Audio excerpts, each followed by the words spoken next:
ऐसा कहा जा रहा है कि 77 बूथों पर दोबारा वोटिंग की मांग हो रहा है बंगाल में। ऐसा कहा जा रहा है कि जासूस कैमरा मिलने का दावा किया गया है। देखिए, कल रात से पूरे पश्चिम बंगाल में जब से चुनाव हो गया है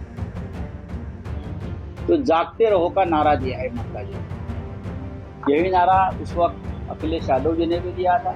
बंगाल चुनाव 2026 मतगणना से पहले ही ऐसा सियासी तूफान खड़ा हो गया कि हर बड़ा नेता आमने सामने आ गया है दोस्तों। खुद मुख्यमंत्री ममता बनर्जी स्ट्रांग रूम पहुंचती है। इसे देख बीजेपी कहती है कि ये सब ड्रामा है और चुनाव आयोग कह रहा है सब सुरक्षित है। आखिर सच क्या है? आज हम आपको हर नेता का बयान और असली तस्वीर दिखाएंगे, वो भी पूरा डिटेल के साथ। इसलिए दोस्तों आप वीडियो को पूरा देखना, आपको सारा सच्चाई पता चल जाएगा। तो चलिए वीडियो को शुरू करते हैं।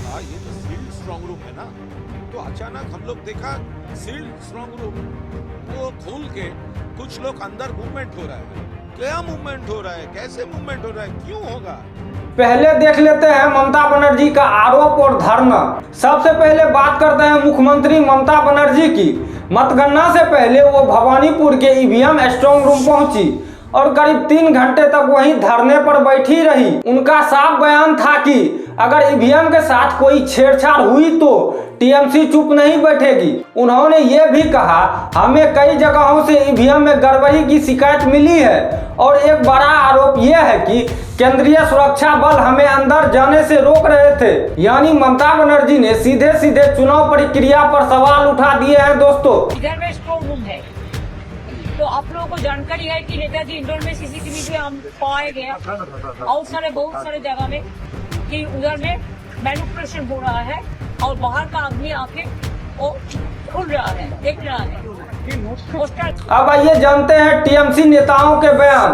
टीएमसी सांसद डोला सेन ने कहा स्ट्रांग रूम में पोस्टल बैलेट की छटनी जिस तरह हो रही है वह संदिग्ध है। वहीं टीएमसी नेता फिरहाद हकीम का दावा है कि हम 225 सीटें से ज्यादा जीतेंगे और 6 मई को सरकार शपथ लेगी। वहीं महुआ मोइत्रा ने एग्जिट पोल पर तंज कसते हुए कहा पहले भी एग्जिट पोल गलत साबित हुए हैं और इस बार भी होंगे। वहीं डेरेक ओ ब्रायन ने पीएम को चुनौती देते हुए कहा अगर टीएमसी जीतती है तो प्रधानमंत्री को इस्तीफा देना चाहिए। नरेंद्र, आपने अनाउंस किया था बंगाल की सभी 294 सीट्स पर आप ही कैंडिडेट हैं। बड़ी बड़ी बात छोड़िए, ये चैलेंज स्वीकार कीजिए। 4 मई को जब ममता बनर्जी और टीएमसी बंगाल जीतेंगे, प्रधानमंत्री पद से रेजिग्नेशन दीजिए। अब आइए जानते हैं बीजेपी का सीधा हमला। बीजेपी नेता शाहनवाज हुसैन ने कहा ममता बनर्जी हार के डर से स्ट्रांग रूम पहुंचकर ड्रामा कर रही है, अब टीएमसी को पैकिंग करनी चाहिए। देखिए, जो चुनाव हारने वाला होता है वो हार के बहाने पहले ही तलाश रहा है। ममता बनर्जी चुनाव हार चुकी हैं। सारे एग्जिट पोल बता रहे हैं कि टीएमसी का बड़ा साफ हो गया है। टीएमसी के नेताओं को पैकिंग करनी चाहिए।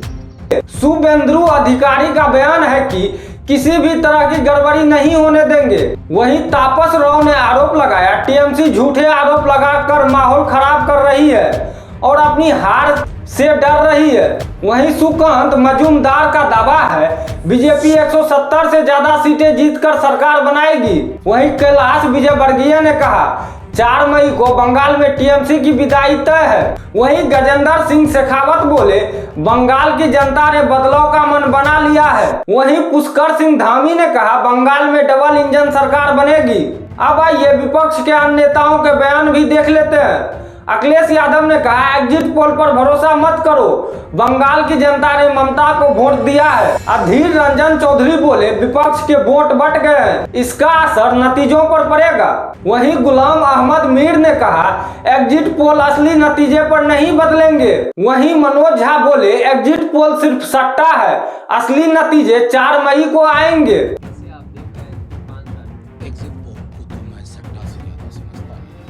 वहीं मल्लिकार्जुन खड़गे ने कहा अगर त्रिशंकु विधानसभा हुई तो तो स्थिति देखकर फैसला लेंगे।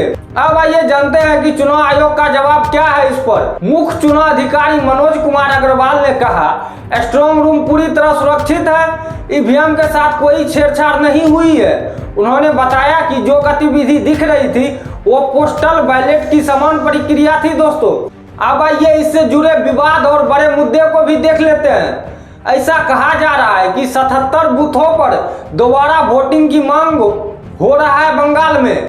ऐसा कहा जा रहा है कि जासूस कैमरा मिलने का दावा किया गया है। 90% से ज्यादा रिकॉर्ड वोटिंग है। लगातार हिंसा का आरोप लग रहा है, यानी चुनाव सिर्फ वोटिंग तक सीमित नहीं रहा दोस्तों, अब यह पूरी तरह सियासी जंग बन चुका है। अब सबसे बड़ा सवाल है, क्या ममता बनर्जी चौथी बार सरकार बनाएगी या बीजेपी पहली बार बंगाल में इतिहास रचेगी? ये तो जवाब मिलेगा दोस्तों 4 मई को, आप इंतजार करना। मेरा आपसे एक सवाल, आप किसके साथ हैं, टीएमसी या बीजेपी? कमेंट में जरूर बताइए और ऐसे ही अपडेट के लिए चैनल को सब्सक्राइब करना मत भूलिएगा। मिलते हैं किसी और वीडियो में, तब तक जय हिंद जय भारत।